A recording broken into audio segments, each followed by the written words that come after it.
ఓం శ్రీమాత్రే నమః. శ్రీ శివాయ గురవే నమః. యః కర్తా జగతాం భర్తా సంహర్తా మహసాం నిధిః ప్రణమామి తమాదిత్యం బహిరంతస్తమోపహం. వీక్షకులకు నమస్కారం. నేను మీ దేవులపల్లి రామకృష్ణ శాస్త్రి, ఆర్కే మాతృశ్రీ తెలుగు జ్యోతిషపరమైన యూట్యూబ్ ఛానల్. ఇప్పుడు ఫిబ్రవరి 11వ తేదీ నుండి ఫిబ్రవరి నెల 17వ తేదీ వరకు గల గ్రహ స్థితిగతులని ఒకసారి పరిశీలన చేద్దాం. మకర రాశిలో రవి, బుధ, కుజ గ్రహాలు, కుంభరాశిలో చంద్ర, శని గ్రహాలు, మీనరాశిలో రాహుగ్రహం, మేషరాశిలో గురుగ్రహం, అలాగే కన్యా రాశిలో కేతుగ్రహం, ధనస్సు రాశిలో శుక్రగ్రహం సంచరిస్తున్నాయి. ఇటువంటి గ్రహ స్థితి గతులని అనుసరించి ఈ వారం రాశులకి వార ఫలాలు తెలుసుకుందాం. ఓం శ్రీమాత్రే నమః. ఇప్పుడు కుంభరాశి వారి గురించి తెలుసుకుందాం. కుంభరాశి వారికి ఈ వారం కొంత మిశ్రమ ఫలితాలే కనబడుతున్నాయి. శుభాధిక్యత కలిగి ఉంది. అయితే రాశిలో శనిగ్రహం ఉండడం, చంద్రగ్రహంతో కలిసి ఉండడం, అలాగే 2వ స్థానంలో రాహువు, 3వ స్థానంలో గురుగ్రహం, అలాగే 8వ స్థానంలో కేతుగ్రహం, 11వ స్థానంలో శుక్రగ్రహం, 12వ స్థానంలో రవి, బుధ, కుజ గ్రహాలు సంచరిస్తున్నాయి. ఇటువంటి గ్రహ సంచారమును బట్టి ఈ కుంభరాశి వారికి ఈ వారం కొంత మధ్యస్థమైన ఫలితాలే ఉన్నాయి. అయినప్పటికీ కూడా కొంత శుభాధిక్యత అక్కడక్కడ పెరిగే అవకాశం కూడా కనిపిస్తోంది. అలాగే రాశిలో శని ఉండడం ఏలినాటి శని ప్రభావం అని ఏలినాటి శని అనే పేరుతో పిలువబడుతుంది. అయితే ఆ ఏలినాటి శని ప్రభావం కూడా ఈ వారం కొంత ఎక్కువగానే ఉన్నట్టుగా తెలుస్తోంది. కాబట్టి కొంచెం జాగ్రత్తగా ఉండాలా. చేసిన పనులే మరలా చేయడం, చెప్పిన విషయాలే మరలా చెప్పడం అనే విషయంగా జరుగుతూ ఉంటాయి. కొన్ని మాట తీరు వల్ల కొంత ఇబ్బంది కలిగే అవకాశం ఉంటుంది. ఆలోచన సరళి కూడా సకాలంలో సరైన నిర్ణయం తీసుకోలేకపోతుంటారు. అయినప్పటికీ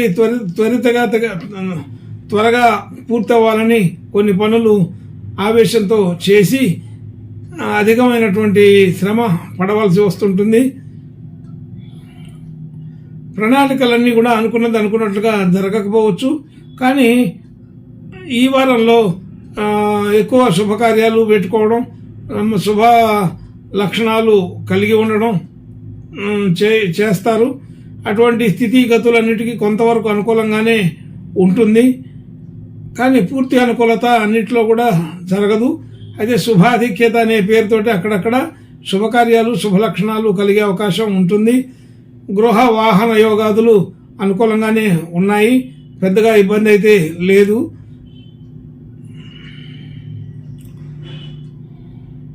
కొత్తగా వాహన గృహ యోగాలు తీసుకునే వారికి తీసుకోవాలనుకునే వారికి అనుకూల సమయంగానే తెలుస్తుంది.